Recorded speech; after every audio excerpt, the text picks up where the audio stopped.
نحمده ونصلي على رسوله الكريم اما بعد فاعوذ بالله من الشيطان الرجيم بسم الله الرحمن الرحيم ربنا اشرح لنا صدورنا ويسر لنا امورنا واحلل عقدة من لساننا يفقهوا قولنا واجعلنا وزيرا من اهلنا اللهم فقهنا في الدين ربنا زدنا علما رب يسر ولا تعسر وتمم بالخير وبك نستعين الحمدللہ اللہ سبحانہ و تعالیٰ کی توفیق سے مختصر دورہ قرآن کے سلسلے میں آج ہم 19واں پارہ پڑھیں گے۔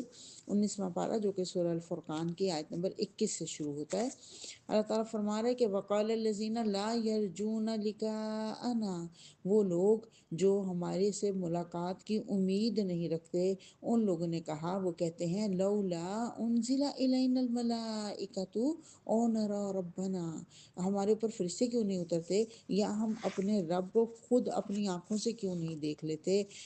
لقد استکبروا فی انفسہم، اللہ فرما رہا ہے وہ اپنے نفسوں میں بڑا تکبر لے کر بیٹھے ہوئے ہیں، وَعَتَوْا عُتُوًّا كَبِيرًا، اور وہ حد سے گزر گئے ہیں اپنی سرکشی میں۔ یعنی کہہ رہے ہیں محمد صلی اللہ علیہ وسلم آپ کی بات پہ یقین نہیں کریں گے جب تک کہ اللہ کو خود نہ دیکھ لیں۔ استغفر اللہ، اتنا اپنے آپ کو یہ سمجھ رہے تھے کہ ہم بڑے معتبر لوگ ہیں، اللہ کو خود دیکھ لیں۔ اللہ کہہ رہا ہے یا فرشتوں کو ہی دیکھ لیں۔ اللہ کہہ رہا ہے فرشتے جس دن اترتے ہیں وہ کوئی خوشخبری کا دن نہیں ہوتا مجرموں کے لیے، بلکہ وہ پکار اٹھتے ہیں کہ ہائے ہائے کیا ہو گیا ہمارے ساتھ، کیونکہ فرشتے جب اترتے ہیں عذاب ہی لے کر اترتے ہیں۔ اور اللہ فرما رہا ہے جب اللہ سے ملاقات کا دن ہے وہ دن ہوگا کہ جب فرشتوں کی فوج اترے گی، اور اس روز بادشاہی صرف رحمان کی ہوگی، اللہ کی ہوگی۔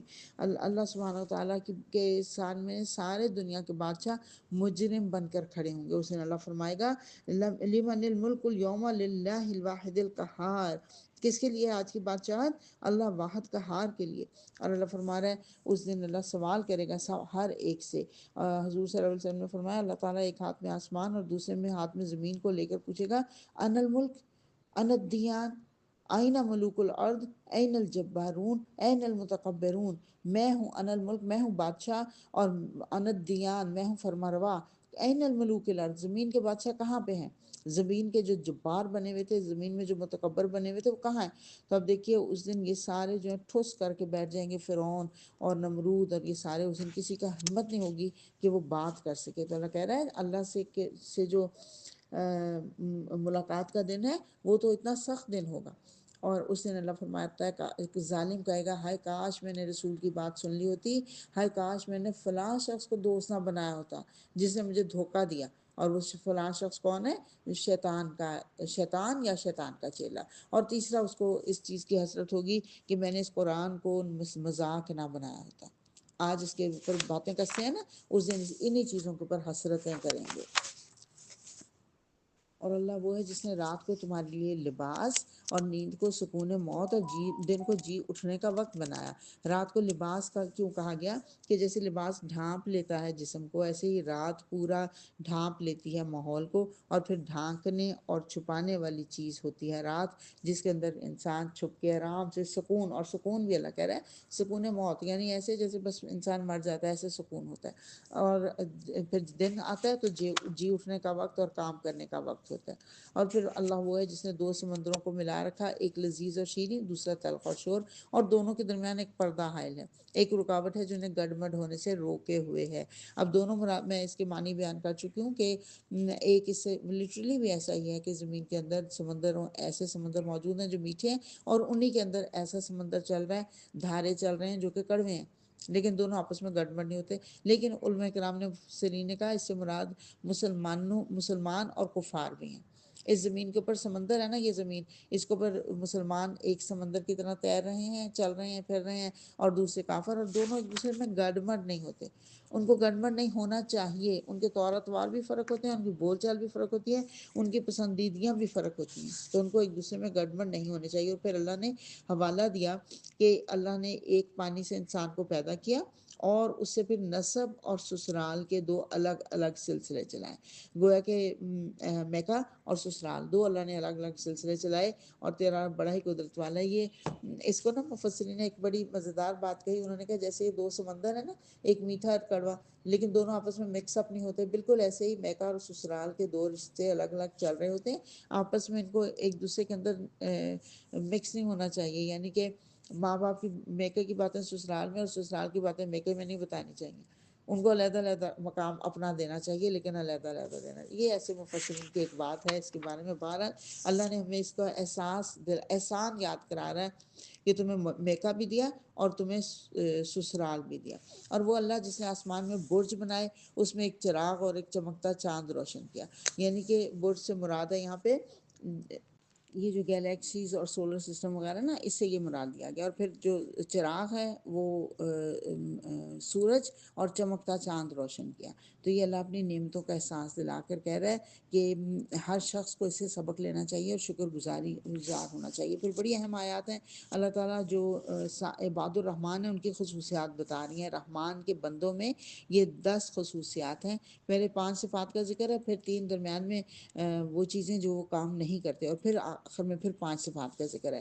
یاد رکھیں سورہ مومنون میں جن لوگوں کا ذکر آیا تھا وہ وہاں پہ تھا کہ اللہ کامیابی دے گا ان لوگوں کو کامیابی حاصل کرنے کے لیے جو یہ کام کرتے ہیں. وہ بتایا گیا تھا کامیابی حاصل کرنے کے لیے نماز، تزکیہ اللہ، یعنی باتوں سے پرہیز، اور یہ سارا ہم اس میں پڑھ چکے ہیں نا. لیکن اب یہاں پہ بتایا جا رہا ہے بندہ مومن کے کردار کی تکمیل کے خصوصیات کے ساتھ ہوتی ہے. Completion of the character of بندہ مومن وہ یہاں پہ بتایا جا رہا ہے. فنیشنگ ٹچز جس کو ہم کہتے ہیں نا، وہ یہاں پہ ہو رہے ہیں. اللہ فرما رہا ہے رحمان کے اصلی بندے وہ ہیں جو زمین پر نرم چال چلتے ہیں. نماز پڑھنا، تزکیہ کرنا پیچھے پڑھنا ہے، وہ تو بنیاد ہے نا. اس کے بعد ان کی جب انتہا ہوتی ہے نا، جب وہ واقعی کامیاب ہونے والے بندہ مومن بن جاتے ہیں، زمین پر نرم چال چلتے ہیں. جاہل ان کے منہ کو آئیں تو کہہ دیتے ہیں کہ تم کو سلام ہو. جو اپنے رب کے حضور سجدے میں اور قیام میں راتیں گزارتے ہیں، یعنی صرف فرض نمازیں نہیں، نوافل کی بھی کثرت کرتے ہیں. اور جو دعائیں کرتے ہیں ربنا اصرف عنا عذاب جہنم ان عذابها کان غراما انها ساءت مستقرا و مقاما. اے اللہ ہمیں جہنم کے عذاب سے بچا لے، اس کا عذاب تو جان کا لاگو ہے، وہ تو بڑا ہی برا مستقر اور بڑا ہی برا مقام ہے. اور اس یہاں پہ پتہ چلا مستقر یہاں پہ ٹھہرنے کی جگہ کہا گیا، اور یہ ہے ٹھہرنے کی جگہ قبر.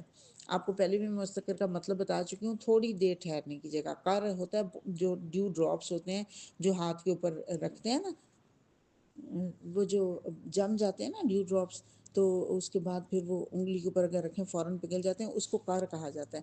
میں نے آپ کو بتایا تھا کہ دنیا کے لیے اللہ تعالیٰ نے یہ لفظ مستقر کا استعمال کیا، لیکن یہاں پہ ہم دیکھتے ہیں یہاں پہ قبر کے لیے یہ لفظ استعمال کیا گیا. ٹھہرنے کے مقام کو کہا جاتا ہے نا بیسیکلی، تو تھوڑی دیر ٹھہرنے کا مقام. تو قبر تھوڑی دیر ٹھہرنے کا مقام ہے. وہ کہیں گے وہ تو بڑا ہی مومنین کہیں گے اللہ وہ تو بڑا ہی برا مقام ہے، اور بڑا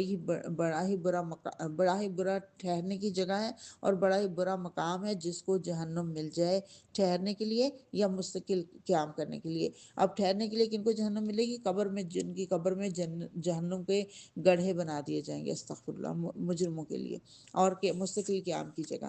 تو یہ دعا کرتے ہیں نہ تو اللہ ہمیں قبر میں جہنم کو دیکھنا پڑے، نہ ہمیں آخرت میں قبر کو دیکھنا پڑے. وہ یہ دعا کرتے ہیں. پھر وہ خرچ کرتے ہیں تو نہ فضول خرچی کرتے ہیں نہ بخل کرتے ہیں. یہ 5 خصوصیات آ گئی. اللہ کہہ رہا ہے ان کا خرچ جو ہے دونوں انتہاؤں کے درمیان اعتدال پر قائم رہتا ہے. حضرت محمد صلی اللہ علیہ وسلم نے فرمایا افراط اور تفرید سے جو لوگ بچتے ہیں نا، ان کے بارے میں حضور صلی اللہ علیہ وسلم نے فرمایا کہ جو اپنی گزران میں میانہ روی اختیار کرتے ہیں، یہ اس انسان کی سمجھداری کی دلیل ہوتی ہے. کہ یہ نہ تو اتنا دو کہ تم محتاج ہو جاؤ، خود آئندہ تم محتاج ہو جاؤ، اور نہ ہی اتنا کنجوسیاں کرو کہ کسی کو کچھ بھی نہ دو. اور پھر اس کے بعد اللہ فرما رہا ہے کہ وہ اللہ کے سوا کسی اور کو معبود نہیں پکارتے، اور کوئی جو حرام کام ہے 3 ان کی بات کی جا رہی ہے کہ شرک نہیں کرتے، زنا نہیں کرتے، اور کسی جان کو ناحق قتل نہیں کرتے. 5 صفات کے بعد اب اللہ تعالیٰ کانٹراسٹ بتا رہا ہے کہ یہ 3 برائیاں بھی لوگ کرتے ہیں بہت، لیکن مومنین صادقین یہ 3 برائیاں نہیں کرتے.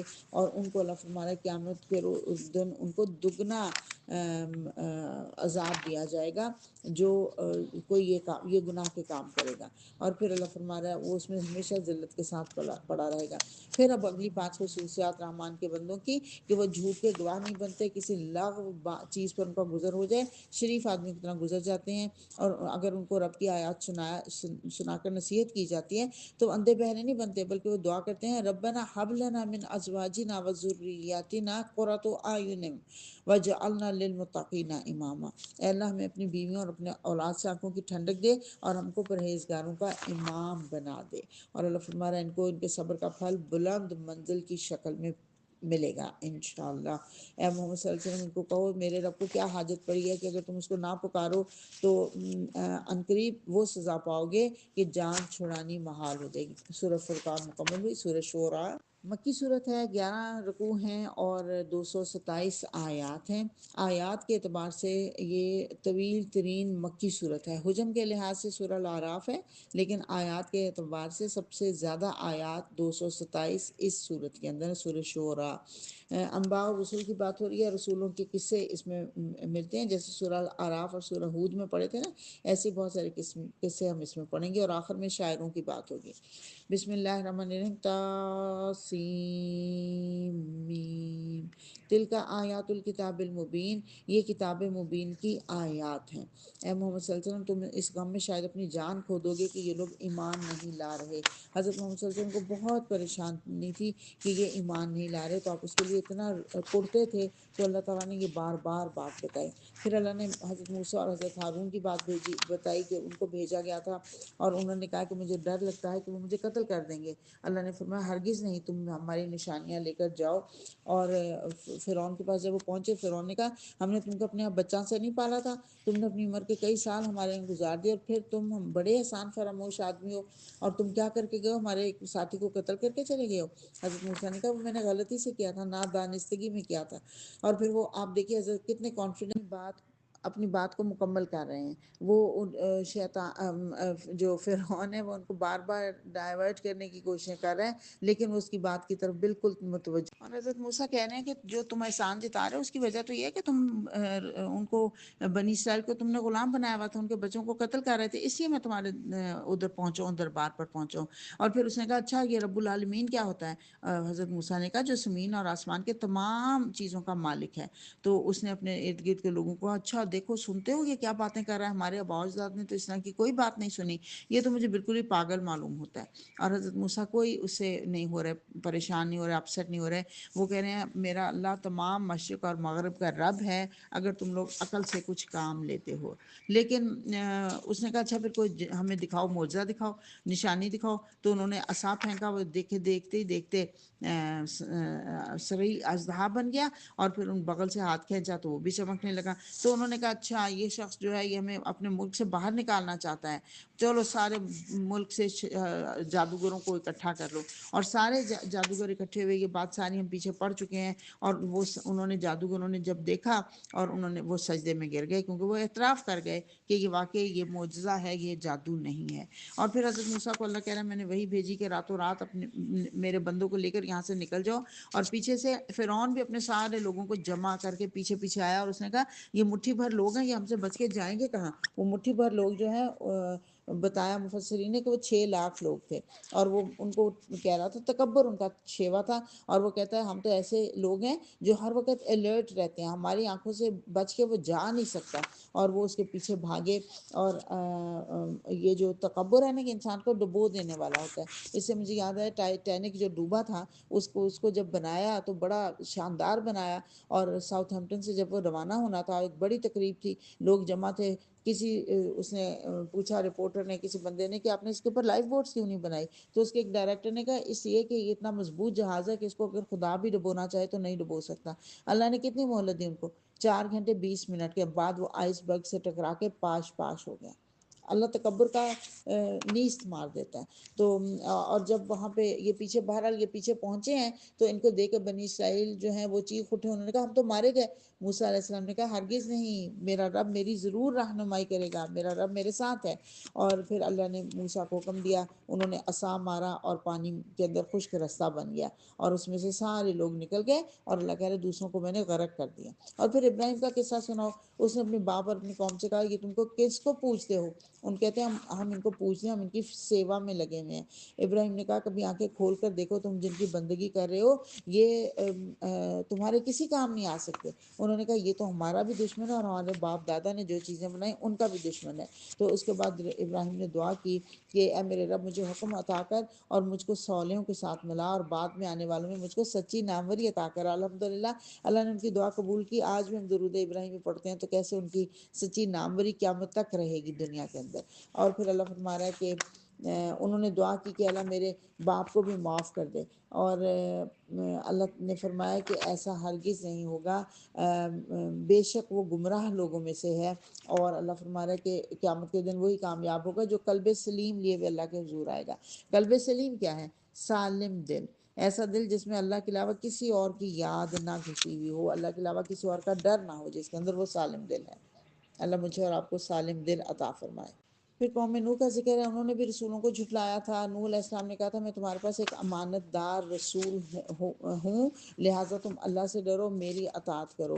تو ان لوگوں نے کہا کہ ہم تمہاری بات ہرگز نہیں مانیں گے۔ تو نوح علیہ السلام نے دعا کی تھی کہ اے میرے رب میری قوم نے مجھے جھٹلا دیا ہے، انا قومی کذبون فافتح بینی و بینہم فتحا ونجنی ومن معی من المؤمنین۔ اے اللہ میرے اور ان کے درمیان دو ٹوک فیصلہ کر دے، اور مجھے اور جو میرے مومن میرے ساتھ ہیں ان کو نجات دے دے۔ آخر کار ہم نے سب کو غرق کر دیا۔ پھر عاد نے رسولوں کو جھٹلایا، ان کے بھائی ہود نے کہا تم ڈرتے نہیں ہو، میں تمہارے لیے ایک امانت دار رسول ہوں، کیوں تم اتنی اونچی اونچی بلڈنگیں بناتے ہو، محل تعمیر کرتے ہو، اور اللہ نے تمہیں جو باغ دیے، جانور دیے، اولادیں دی، اس پر تم شکر ادا کرو۔ تو انہوں نے ان کی نصیحت پر عمل نہیں کیا، تو اللہ نے ان کو بھی غرق کر دیا، ہلاک کر دیا۔ اور پھر سمود نے رسولوں کو جھٹلایا، جبکہ ان کے بھائی صالح نے ان سے کہا کہ تم ڈرتے نہیں، میں تمہارے لیے ایک امانت دار رسول ہوں۔ اللہ نے کھیت اور نخلستان جن کے خوشے رس بنے ہیں تم کو دیے ہیں، تم پہاڑ کھود کھود کر فخریہ عمارتیں بناتے ہو، اللہ سے ڈرو اور بے لگام لوگوں کی اطاعت نہ کرو۔ انہوں نے کہا تو ایک جادو زدہ آدمی ہے، ہمیں کوئی نشانی دکھا۔ صالح علیہ السلام نے ایک پہاڑ میں سے جیتی جاگتی اونٹنی نکال دی اور کہا اس کو نہ چھیڑنا، لیکن انہوں نے اس کو مار دیا، اور پھر اللہ کہہ رہا ہے ان کو بھی میں نے برباد کر دیا۔ اور لوط کی قوم نے رسولوں کو جھٹلایا، جبکہ لوط نے ان سے کہا کیا تم ڈرتے نہیں، میں ایک امانت دار رسول ہوں۔ یہ ہر رسول یہی جملہ بول رہا ہے۔ اور تم دنیا کی مخلوق میں مردوں کے پاس جاتے ہو عورتوں کو چھوڑ کر۔ انہوں نے کہا تو زیادہ نیک نہ بن، ہمارے پاس زیادہ نیک بن کر نہ۔ پھر اللہ کہہ رہا ہے ان پر ایک بڑی بری بارش برسائی ان ڈرائے جانے والوں پر جو نازل ہوئی، اور اس میں نشانی ہے ماننے والوں کے لیے۔ پھر اصحاب الایکا نے رسولوں کو جھٹلایا۔ ایکا کہتے ہیں گھنے جنگل کو، تو یہ لگتا یہ ہے کہ مدین اور اصحاب الایکا بالکل ساتھ جڑے ہوئے دو شہر تھے، دونوں کے اندر حضرت شعیب کو ہی بھیجا گیا تھا۔ اور انہوں نے بھی یہی کہا کہ یا تم ڈرتے نہیں، میں ایک امانت دار رسول ہوں، اور اللہ کی اطاعت کرو، اور اللہ سے ڈرو اور میری اطاعت کرو، اور صحیح ترازو سے تولا کرو، اور زمین میں فساد نہ برپا کیا کرو۔ انہوں نے کہا تو ہمیں جادو زدہ آدمی لگتا ہے، تو اگر سچا ہے تو ہم پر آسمان کو کوئی ٹکڑا گرا دے۔ آخر کار اللہ نے ان کو بھی عذاب میں گرفتار کر دیا۔ اللہ کہہ رہے یہ اللہ رب العالمین کی نازل کردہ چیز ہے جو ایک امانت دار روح لے کر اترا کرتی ہے، یعنی جبرائیل کی صفت بتائی جا رہی ہے کہ وہ امانت دار ہے، اس میں کوئی چیز شامل نہیں کی انہوں نے اپنی طرف سے۔ اور پھر اللہ کہہ رہا ہے اہل مکہ کے لیے یہ ایک نشانی ہے۔ اگر یہ عربی کلام اللہ کہہ رہا ہے میں کسی اجمی پر نازل کر دیتا تو کیا تب یہ ایمان لے آتے؟ ان کی اپنی زبان میں نازل کیا تاکہ یہ سمجھ جائیں اس کو۔ اور پھر اللہ کہہ رہا ہے کہ سب سے پہلے اپنے قریب ترین رشتہ داروں کو ڈراؤ، ایمان کی دعوت سب سے پہلے قریب ترین رشتہ داروں کو دو۔ اور پھر اللہ ذکر کر رہا ہے کہ یہ جو شعراء ہیں ان کے پیچھے بہکے ہوئے لوگ چلا کرتے ہیں، کیا تم دیکھتے نہیں ہو؟ ہر وادی میں بھٹکتے ہیں اور ایسی باتیں کہتے ہیں جو کرتے نہیں، یعنی کہ ان کی باتیں زمین آسمان کے کلابے میں لاتے ہیں، قول اور فعل میں ان کے تضاد ہوتا ہے۔ لیکن حضرت محمد صلی اللہ علیہ وسلم اچھی شاعری کو پسند فرماتے تھے جس میں دین کی بات کی جائے۔ حضرت محمد صلی اللہ علیہ وسلم نے حضرت حسان بن ثابت کے بارے میں کہا تھا کہ وہ اپنی قلم سے وہ کام لیتا ہے جو تم لوگ اپنی تلوار سے لیتے ہو۔ اور حضرت محمد صلی اللہ علیہ وسلم نے ایک مرتبہ ایک صحابی سے 100 کے قریب عمدہ شعر سنے اور آپ فرماتے جاتے تھے حیا حیا اور سناؤ اور سناؤ۔ اور آپ کو اچھی شاعری پسند، جیسے ہم حضرت علامہ اقبال کو کہتے ہیں مفسر القرآن، ایسی بہترین شاعری انہوں نے کی ہے کہ قرآن کی تفسیر بیان کر دی، اس کی تو بالکل پسندیدہ ہے، لیکن جو عام طور پہ شاعری میں باتیں کی جاتی ہیں وہ اللہ کو پسند نہیں۔ اور سورہ شورا مکمل ہوئی۔ سورہ نمل مکی صورت ہے، 7 رکوع ہیں اور 93 آیات ہیں۔ بسم اللہ الرحمن الرحیم۔ توسین تلک آیات القرآن و کتاب مبین، یہ آیات ہیں قرآن اور کتاب مبین کی، ہدایت ہے اور خوشخبری ایمان لانے والوں کے لیے جو نماز قائم کرتے ہیں اور زکوٰۃ ادا کرتے ہیں۔ انہیں اس وقت کا قصہ سناؤ جب موسیٰ نے اپنے گھر والوں سے کہا کہ مجھے ایک آگ سی نظر آئی ہے، میں بھی یا تو وہاں سے کوئی خبر لے کر آتا ہوں یا کوئی انگارہ چن لاتا ہوں تاکہ تم لوگ گرم ہو سکو۔ وہاں جو پہنچا تو ندا آئی کہ یہ جو آگ میں ہے یہ سب پاک ہے اور اللہ سب جہان والوں کا پروردگار ہے، میں ہوں اللہ زبردست اور دانا، اور تو اپنی لاٹھی پھینک دے۔ موسیٰ نے جیسی لاٹھی پھینکی سانپ کی طرح بل کھا رہی تھی، پیٹ پھیر کر بھاگے، پیچھے مڑ کر بھی نہیں دیکھا۔ اللہ نے کہا اے موسیٰ ڈرو نہیں، میرے حضور رسول ڈرا نہیں کرتے اللہ کسی نے قصور کیا ہو۔ اور پھر اللہ نے ان کو کہا کہ اپنا ہاتھ بغل میں ڈالو، چمکتا ہوا نکلے گا بغیر تکلیف کے۔ یہ 2 نشانیاں 9 نشانیوں میں سے ہیں جو فرعون کی طرف لے جانے کے لیے دی گئی تھی۔ اور پھر اللہ نے جب وہ نشانیاں لے کر فرعون کے پاس گئے، اس نے کہا یہ تو کھلم کھلا جادو ہے۔ پھر اللہ فرما رہا ہے دوسری طرف ہم نے داؤد اور سلیمان کو علم عطا کیا، اور انہوں نے کہا شکر ہے اس خدا کا جس نے ہم کو اپنے بہت سے مومن بندوں پر فضیلت کی، اور داؤد کا وارث سلیمان ہوا، داؤد کے بیٹے تھے سلیمان علیہ السلام۔ اللہ نے انہیں پرندوں کی بولیاں سکھائی تھیں۔ ایک مرتبہ وہ وادی میں سے گزر رہے تھے، چیونٹیوں نے کہا، اپنی چیونٹی ملکہ جو اس نے کہا اے چیونٹیوں اپنے بلوں میں گھس جاؤ، کہیں ایسا نہ ہو کہ سلیمان اور اس کے لشکر تمہیں کچل ڈالیں اور انہیں خبر بھی نہ ہو۔ سلیمان علیہ السلام نے وہ آواز سن لی اور اس بات پر وہ مسکرائے اور انہوں نے دعا کی ربی اوزینی ان اشکر نعمتک التی انعمت علی وعلی والدی وان اعمل صالحا ترضاہ وادخلنی برحمتک فی عبادک الصالحین۔ اے میرے رب مجھے قابو میں رکھ کہ میں تیری اس احسان کا شکر ادا کرتا رہوں جو تو نے مجھ پر اور میرے والدین پر کیا، اور ایسا عمل صالح کروں جو تجھے پسند آئے، اور اپنی رحمت سے مجھ کو اپنے صالح بندوں میں داخل کر لے۔ سبحان اللہ، اپنے والدین کی طرف سے بھی شکرانہ ادا کر رہے ہیں۔ بہت ہی پیاری دعا اللہ تعالیٰ نے ہمیں دی حضرت سلیمان علیہ السلام کی طرف سے۔ پھر انہوں نے پرندوں کا جائزہ لیا، انہوں نے دیکھا کہ ہدہد نہیں ہے، وہ غصے ہوئے، انہوں نے کہا میں اس کو ذبح کر دوں گا، مجھے پتہ چلے وہ کہاں گیا ہے۔ ہدہد آیا اور اس نے کہا میں آپ کو معلومات دینے کے لیے آیا ہوں، ایک علاقہ ہے سبا، وہاں میں نے ایک عورت کو دیکھا جو اس قوم کی حکمران ہے، اور اس کا تخت بڑا عظیم الشان ہے، اور ان کو اللہ نے ہر طرح کا سر و سامان دیا ہے، لیکن وہ سورج کے آگے سجدہ کرتے ہیں، تو شیطان نے ان کے عمل خوشنما بنا دیے ہیں۔ تو حضرت سلیمان علیہ السلام نے کہا اچھا تو ایک خط میرا لے جا اور اسے لوگوں کی طرف ڈال دے، پھر الگ ہٹ کر دیکھ کے وہ کیا عمل کرتے ہیں۔ ملکہ کو جب یہ خط ملا، عجیب طریقے سے کوئی ایلچی نہیں آیا بلکہ خط ڈال دیا گیا اس کی طرف، وہ بولی بڑی اچھی سیانی ملکہ تھی، اس کا نام بلقیس بتایا جاتا ہے، تو اس نے کہا کہ اے میرے اہل دربار، میری طرف ایک بڑا اہم خط پھینکا گیا، وہ سلیمان کی جانب سے اور اللہ رحمان اور رحیم کے نام سے شروع کیا گیا ہے، اور اس کا مضمون یہ ہے کہ میرے مقابلے میں سرکشی نہ کرو اور مسلم ہو کر میرے پاس حاضر ہو جاؤ۔ اس نے کہا بتاؤ مجھے کیا مشورہ دیتے ہو؟ انہوں نے کہا آپ جو کہیں، ہم طاقتور ہیں اور لڑنے والے لوگ ہیں، آگے فیصلہ آپ کیجئے۔ ملکہ نے کہا نہیں، اگر لڑائی ہوئی تو لڑائی میں عزت دار لوگوں کی عزت خراب ہو جاتی ہے، میں ایسا نہیں کرتی، میں اس کو کوئی تحفے بھیج کے دیکھتی ہوں۔ جب وہ تحفے لے کر پہنچا سلیمان کے پاس تو انہوں نے کہا یہ تحفے تمہیں کو مبارک ہوں، اور ہم تمہارے مقابلے میں ایسے لشکر لے کر آئیں گے اور کہ تمہیں ایسی ذلت کے ساتھ وہاں سے نکالیں گے کہ تم خوار ہو کر رہ جاؤ گے۔ یہ سلیمان نے کہا یہ کون تمہیں سے اس کا تخت میرے پاس لے کر آتا ہے؟ تو ایک کبھی الحقل نے کہا کہ میں لے کر آتا ہوں۔ تو کبھی ہیکل نے جو بہت اسٹرانگ تھا اس نے کہا کہ میں اسے حاضر کر دوں گا اس سے پہلے کہ آپ اپنی جگہ سے اٹھیں، میں اس کی طاقت رکھتا ہوں اور امانت دار بھی ہوں، اور جس کے پاس کتاب کا علم تھا اس نے کہا میں آپ کو پلک جھپکنے سے پہلے اسے لا دیتا ہوں، اور اس نے ایسا ہی نہیں کیا، ایسا ہی کیا۔ یہاں اللہ بتا رہا ہے کہ علم کی طاقت زیادہ بڑی ہے جسمانی طاقت سے، یہاں یہ بتایا جا رہا ہے۔ تو سلیمان پھر وہ ملکہ جو ہے وہ پہنچی حضرت سلیمان کے دربار میں، اور جب حضرت سلیمان نے کہا کہ اب اس کا تخت اس کے سامنے رکھ دیں۔ ملکہ جب آئی اس نے دیکھا، اس نے کہا ہیں پوچھا تیرا تخت ایسا ہی ہے؟ وہ کہنے لگی نہیں یہ تو وہی ہے، ہم تو پہلے ہی جان گئے تھے، ہم نے پہلے ہی اپنا سر جھکا دیا تھا، یعنی ہم مسلمان ہو گئے تھے۔ ایمان لانے سے ہمیں جس چیز نے روک رکھا تھا وہ معبودوں کی عبادت تھی، وہ جو اللہ کے سوا جن کو ہم پوج رہے تھے۔ تو انہوں نے کہا اب میں مسلمان ہو گئی ہوں۔ پھر جیسے وہ محل میں داخل ہوئی اس نے پانچے اٹھا لیے، وہ سمجھی پانی کا حوض ہے، لیکن سلیمان نے کہا یہ شیشے کا چکنا فرش ہے۔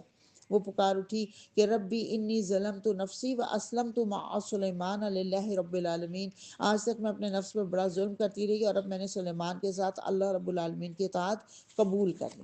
اور پھر یہ انشاءاللہ سورہ سبا میں بھی ان کا ذکر آئے گا، وہاں پہ بھی پڑھیں گے۔ اور اللہ فرما رہا ہے سمود کی طرف ان کے بھائی صالح علیہ السلام کو بھیجا، اور انہوں نے بھی قوم سے کہا کہ تم لوگ بھلائی سے پہلے برائی کے لیے کیوں جلدی مانگ کرتے ہو، کیوں نہیں اللہ سے مغفرت طلب کرتے۔ اور اس شہر میں 9 جتھے دار تھے، 9 بڑے گروپ تھے جو بڑا فساد پھیلاتے تھے، اور انہوں نے کہا کہ ہم صالح اور اس کے گھر والوں پر شب خون ماریں گے، پھر اس کے ولی سے کہہ دیں گے ہم اس کے خاندان کی ہلاکت کے موقع پر موجود نہیں تھے۔ لیکن اللہ نے ان کی تدبیر ساری الٹی کر دی اور ان کے اوپر سخت عذاب کی بارش برسا دی۔ اور اللہ فرما رہا ہے لوط کو بھیجا تھا، اس نے بھی اپنی قوم سے کہا یہ تم کیوں بدکاری کرتے ہو، تمہارا یہی چلن ہے کہ عورتوں کو چھوڑ کر مردوں کے پاس شہوت فراانی کے لیے جاتے ہو، حقیقت یہ کہ تم لوگ سخت جہالت کا کام کرتے ہو۔ انہوں نے کہا لوط کو اپنی بستی سے نکال دو، یہ بڑا پاک باز بنتا ہے۔ لیکن اللہ فرما رہا ہے میں نے ان لوگوں پر ایسی بارش برسائی، بہت ہی بری برسات تھی ان لوگوں کے لیے جو ڈرائے جانے والے تھے۔ اور اے نبی صلی اللہ علیہ وسلم کہہ دیجئے قل الحمد للہ وسلام علی عبادہ الذین اصطفیٰ، حمد ہے اللہ کے لیے اور سلام ہے اس کے ان بندوں پر جنہیں اس نے چن لیا ہے۔ اللہ خیر اما یشرکون، کیا بھلا ان سے پوچھو اللہ بہتر ہے یا وہ معبود جنہیں یہ لوگ اس کا شریک بنا رہے ہیں۔ اس کا جواب ہے بل اللہ، بلکہ اللہ ہی بہتر ہے، بل اللہ اکرم و خیر مما یشرکون۔ یہ اس آیت کا جواب دیا جانا چاہیے جب یہ آیت پڑھی جائے۔ وآخر دعوانا ان الحمد للہ رب العالمین۔ اللہم آنس وحشتنا فی قبورنا، اللہم رحمنا بالقرآن العظیم وجعلہ لنا اماما و نورا و ہدی و رحمہ، اللہم ذکرنا منہ ما نسینا وعلمنا منہ ما جہلنا وارزقنا تلاوتہ آناء اللیل و آناء النہار واجعلہ لنا حجتا یا رب العالمین۔